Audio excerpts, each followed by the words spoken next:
नमस्कार, मैं प्रदीप कुमार। आप देख रहे हैं हरियाणा डेली न्यूज़। आज तारीख 29 मार्च 2025 वार शनिवार। पहले सुर्खियां। हरियाणा में बिजली डिफॉल्टर्स के लिए बनेगी नई योजना। बकाया बिजली भुगतान पर मिलेगी विशेष छूट। देंगे पूरी जानकारी। केंद्रीय कर्मचारियों के लिए बड़ी खुशखबरी। डीए में 2% की बढ़ोतरी का मिला तोहफा। देंगे पूरी खबर। ईएसएम कैंटीन नारनौल और कोसली में आई विभिन्न पदों पर भर्ती। ग्रेजुएट पास कर सकते हैं आवेदन। देंगे पूरी जानकारी। हरियाणा फैमिली आईडी फर्जीवाड़ा केस में बड़ा खुलासा। जानेंगे कैसे घटाई गई 5,000 परिवारों की इनकम। देंगे पूरी खबर। हरियाणा के गुड़गांव स्थित टोल प्लाजा पर महंगा हुआ टैक्स। एनएचआई ने जारी किए नए रेट। देंगे पूरी जानकारी।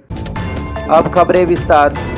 हरियाणा विधानसभा के बजट सत्र में बिजली के बकाये बिलों का मुद्दा उठा। मुख्यमंत्री नायब सिंह सैनी ने कहा कि जो भी गांव अभी तक किसी मारा गांव जगमग गांव योजना में शामिल नहीं है, वो गांव में नई योजना लेकर आएंगे। उन्होंने बताया कि वर्तमान में 5800 गांव में इस योजना के तहत 24 घंटे बिजली आपूर्ति हो रही है। इस योजना के तहत बिजली के बकाये बिलों का भुगतान अनिवार्य है।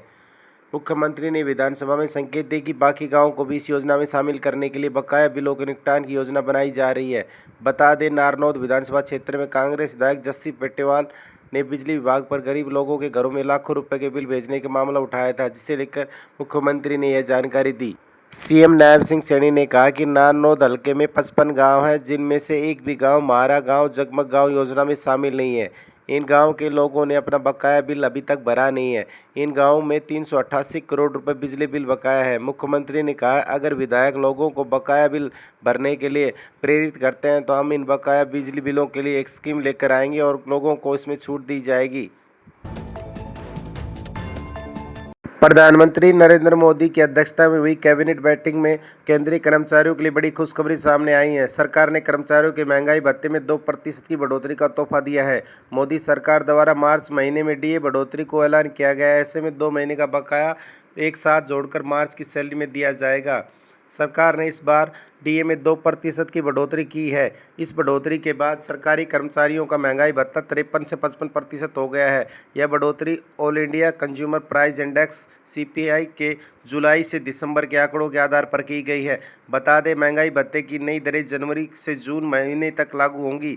फिर जुलाई से दिसंबर तक के लिए दोबारा महंगाई भत्ता लागू किया जाएगा। सरकार द्वारा घोषित महंगाई भत्ते का लाभ केवल सरकारी कर्मचारियों और पब्लिक सेक्टर में सरकारी कंपनियों में काम करने वाले लोगों को मिलेगा।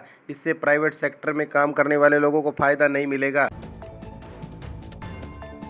हरियाणा में परिवार पहचान पत्र से छेड़छाड़ मामले में नया खुलासा हुआ है। अदालत के आदेश पर परिवार पहचान पत्र छेड़छाड़ केस का दोबारा जांच की गई। अतिरिक्त जिला सत्र न्यायाधीश की अदालत में पुलिस ने जांच रिपोर्ट पेश की। उन्होंने कहा कि 8,000 फैमिली आईडी की जांच में 5,000 ऐसे मिले जिनमें सादे कागज लगाकर परिवारों की इनकम घटाई गई है, जबकि महज 50 परिवारों के ही कागजात ठीक पाए गए हैं। अदालत में पुलिस की तरफ से दी गई रिपोर्ट में बताया गया कि परिवार पहचान पत्र अथॉरिटी के मुताबिक परिवारों की इनकम बदलने के लिए सादे कागज की पीडीएफ बनाकर आईडी में बार बार अपलोड किया गया है।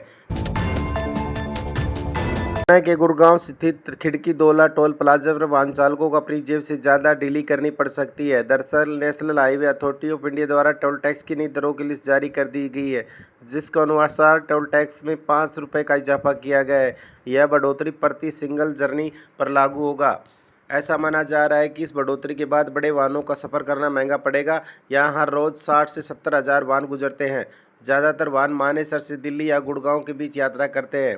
यहाँ बाकी टोल प्लाजा की तरह 24 घंटे वाला नियम काम नहीं करता। यदि आप यहाँ 85 रुपये चुकाने करते हैं तो 24 घंटे बाद वापस आते तो आपको दोबारा 85 रुपये देने होंगे, जबकि अन्य स्थानों पर रियायत दी जाती है।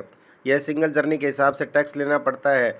इस बारे में जानकारी देते हुए दिल्ली जयपुर हाईवे के प्रोजेक्ट डायरेक्टर आकाश पाड़ी ने बताया कि परिवहन मंत्री और राज्य मार्ग मंत्रालय की ओर से निर्देश जारी किए गए हैं, जो 31 मार्च की आधी रात से लागू हो जाएंगे, जिसमें 5 रुपये की बढ़ोतरी की गई है। न्यू गुड़गांव की सोसाइटी में रहने वाले लोगों को रोजाना जाम में फंसकर परेशानी हो रही है।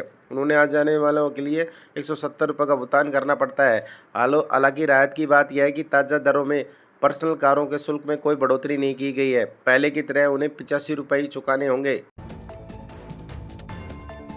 एक्स सर्विसमैन कैंटीन नारनौल और कोसली द्वारा विभिन्न पदों पर भर्ती के लिए आवेदन मांगे गए हैं। जो भी उम्मीदवार इन पदों के लिए इच्छुक वे अपने आवेदन स्वयं जाकर जमा कर सकते हैं और या ईमेल आईडी पर भेज सकते हैं।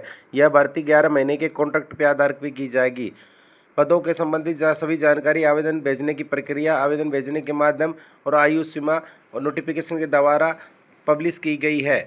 बता दें, आवेदन करने के लिए उम्मीदवार को अपना फॉर्म भरकर ये सभी दोनों कैंटीन में कहीं भी जमा कर सकते हैं।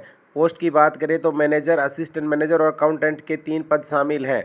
बता दें कि इसके लिए ग्रेजुएट होना जरूरी है। फॉर्म ऑफलाइन के माध्यम से ही जमा किए जाएंगे। नमस्कार, कल फिर मिलेंगे हरियाणा की महत्वपूर्ण खबरों के साथ। सभी भाइयों और बहनों से अनुरोध है, प्लीज़ चैनल को सब्सक्राइब करें और बेल आइकन को दबाएं ताकि आपको हरियाणा की हर महत्वपूर्ण खबर समय समय पर मिलती रहे। धन्यवाद।